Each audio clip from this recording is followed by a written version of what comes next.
I believe we're live. Hello, Miss Jerica. Hello, hello.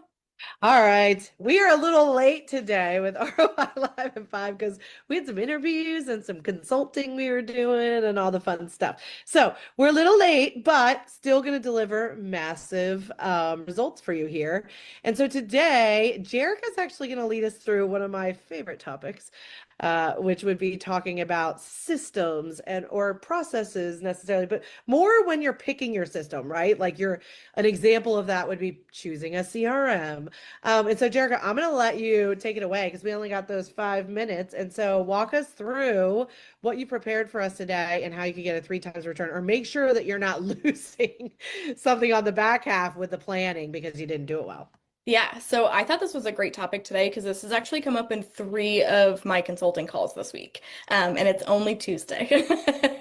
And so basically, what often happens when we're choosing a program, so the program that our systems live inside, like your CRM, let's say, for example, if you're in real estate, you might be thinking of Brivity or Follow Up Boss, or if you're outside of real estate, you may be thinking of Salesforce, or it could be your phone system. It could be, any program that you choose. Marketing, right? Yeah. Like a Exactly. million things. Canva, right? It could be Canva versus Photoshop.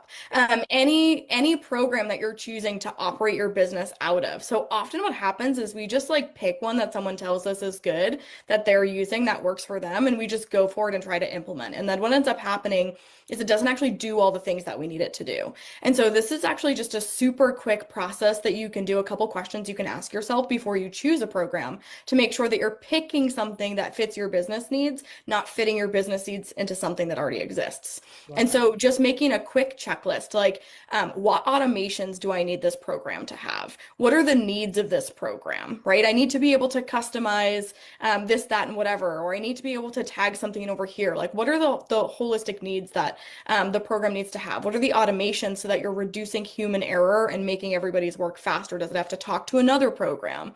Does it have to do something inside of the program to make it work? And then what is your business going to look like in a year? And what about 3 years? Is it going to scale with you? Is it super manual now? And if you doubled, the number of clients that you served next year, it wouldn't work anymore.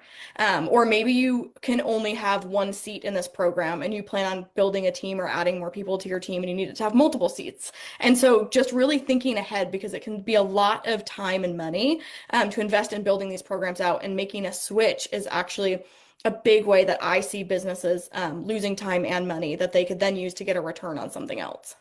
Yeah, and there's so many things, right? Like I had so many things come up in my brain with all that. But like, right, like I remember so many clients of ours being like, I'm just gonna use Excel. And every time I'm like, hey, love me some Excel. And what if we grow? Like what, God Right? forbid you have like even just two ops people, right? Then they need to know, well, I did this and then you do this.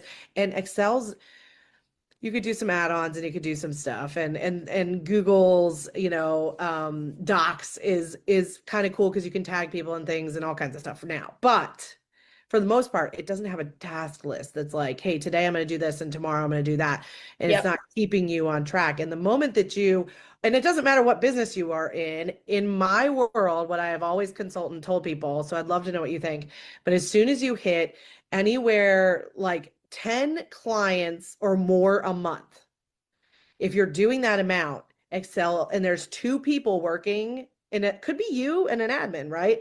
But Hmm. more than two people or more, you start to have a hard time with something like Excel. And that's when you need to go look for that other system. So, we Yeah, named them. I totally agree with you. And that's the thing. It's because then you're relying on your human brain instead of allowing the system to do the thinking for you. Yeah.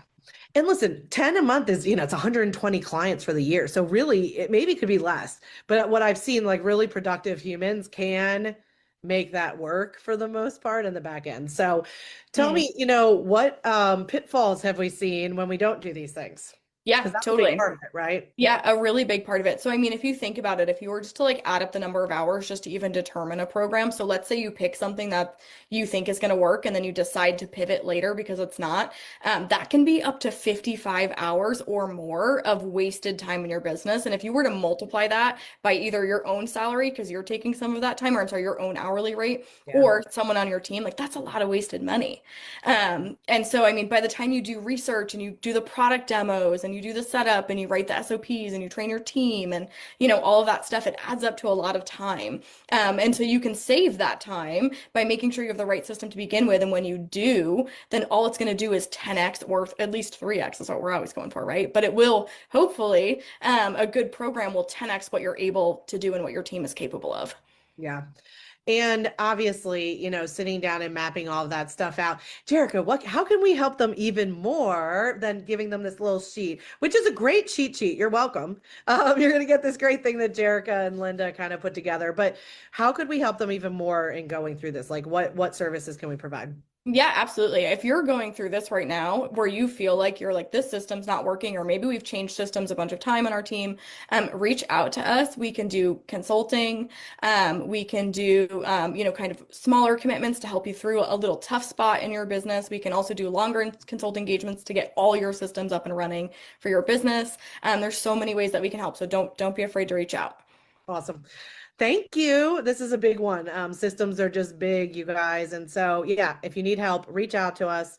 We're happy to have some consultations. We have a system audit that we could do with you too, just to see how you're doing and how you're using it. And we have no problem jumping in the back end and seeing if you're successful with your system or not. So thanks, Erica. Absolutely.